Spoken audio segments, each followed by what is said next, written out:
शुरुआत किस उद्देश्य से की गई? जैसा कि इन्होंने बताया भी कि अगर छोटे बच्चों के अंदर पहले ही ब्रेन मैपिंग कर ली जाए, तो एक स्टेज के बाद पता चल जाएगा कि इसको आर्ट्स में ये अच्छा काम करेगा, ये साइंस में अच्छा काम करेगा, ये कॉमर्स में अच्छा काम करेगा, ना कि उस पर सब्जेक्ट थोपे जाए।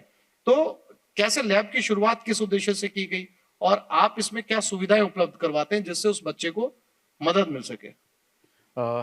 ब्रेनोसेट ब्रेन मैपिंग लैब जो है वो जी। हमने इसको शुरू करने का जो मेन उद्देश्य ये था कि हमारा इंडिया है और इंडिया के अंदर अभी अगर हम देखते हैं तो पॉपुलेशन 1 नंबर पे पॉपुलेशन हम इंडिया के अंदर चल रहे हैं। और मेन जो प्रॉब्लम हमने देखी है एजुकेशन इंडस्ट्री की वो ये है कि हमारा जो पेरेंट्स है वो कंफ्यूजन स्टेट ऑफ माइंड के अंदर है। और ये जो कंफ्यूजन स्टेट ऑफ माइंड है वो सिर्फ पेरेंट्स का ही नहीं है, ये बच्चों का भी है।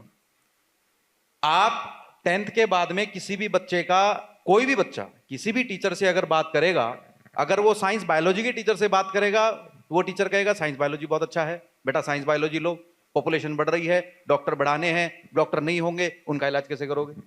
इंजीनियर्स यदि मैथ्स के टीचर हैं तो वो कहेगा जी मैथ्स अच्छी है, कॉमर्स के टीचर को कहोगे वो कॉमर्स अच्छा है, आर्ट्स के टीचर को बोलोगे बेटा आर्ट्स बहुत अच्छा है, उसके अंदर ये स्कोप्स हैं।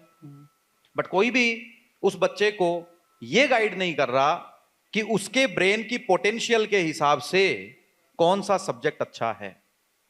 और इसी वजह से बहुत सारे एग्जाम्पल, बहुत सारे 80% 70% एग्जाम्पल्स हम देखते हैं कि बच्चे 10th के बाद में एक सब्जेक्ट लेते हैं और 12th में चेंज करते हुए मिलते हैं। कुछ बच्चे कॉलेज में चेंज करते हुए मिलते हैं, कुछ बच्चे कॉलेज किसी सब्जेक्ट से कराए लेकिन मास्टर्स किसी अदर से कर रहे हैं, और कुछ बच्चे जिन्होंने पढ़ाई किसी फील्ड की करी है, काम धंधा किसी भी फील्ड का कर रहे हैं। अरे भैया, जब आपको इसी फील्ड में काम करना था तो फिर अपने 5 साल 6 साल आपने अगर उसी फील्ड में जब से ही शुरू कर लिया जाता तो वो टाइम भी आपका यूटिलाइज बहुत अच्छे से होता, आप अभी तक बहुत अच्छे आगे होते, आपके पेरेंट्स का पैसा भी सही डायरेक्शन में होता। आप गलत डायरेक्शन में जा रहे हैं, उस डायरेक्शन को सही कौन बताएगा, वो भी वैज्ञानिक तरीके से। हमने इसकी जब स्टडी करा और जब मैंने फिर इसके बारे में रिसर्च करना शुरू किया, देन बहुत सारी कंट्रीज हमसे आगे हैं ऑलरेडी, इंडिया से जापान और इस तरीके की वो डेवलप्ड कंट्रीज हैं। हमारे पास पॉपुलेशन बहुत ज्यादा है, यंग जनरेशन बहुत ज्यादा है, लेकिन हम डेवलप्ड क्यों नहीं है? आज ओलंपिक्स गेम्स में हमारे देश की स्थिति क्या है?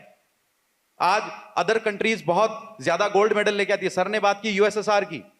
यूएसएसआर पहला ऐसा देश था जिसने डर्मेटोग्राफिक को पूरी साइंटिफिक स्टडी, ये 200 ईयर्स पुरानी है, और इस साइंटिफिक स्टडी को जब उन्होंने अप्लाई किया अपने देश के अंदर 1972 में, आप सर्च करिएगा, देन उसी साल 50 गोल्ड मेडल यूएसएसआर लेके आया था। और तब यूएसएसआर ये तो रियलाइज किया आप कहना ये चाह रहे हैं कि अगर शुरू से ये पता लगा लिया जाए। नहीं, इंटरेस्टिंग फैक्ट बताता हूं आपको कि यूएसएसआर ने बाद में 1972 के बाद में उसको इस लेवल पे लेकर के गए कि पूरी कंट्री के ओलंपिक्स गेम्स जो 4 साल बाद होने थे 1976 के अंदर, उन्होंने अप्लाई किया। 150 गोल्ड मेडल अकेला यूएसएसआर लेके गया था इस टेक्नोलॉजी के आधार पर। एंड आफ्टर देन अदर जो कंट्रीज थी आपकी, Japan, China and USA and other ऑल्स, उन्होंने इस टेक्नोलॉजी को अडॉप्ट किया और आज बड़े वास्ट लेवल पे वो कर रहे हैं। और वही काम हम हमारे भारत देश के बच्चों को, राजस्थान के बच्चों को, उनके पेरेंट्स को, प्लस स्कूल्स के ऑनर्स को और स्कूल्स मैनेजमेंट को हम ये सिस्टम देना चाहते हैं, ताकि वो स्कूल मैनेजमेंट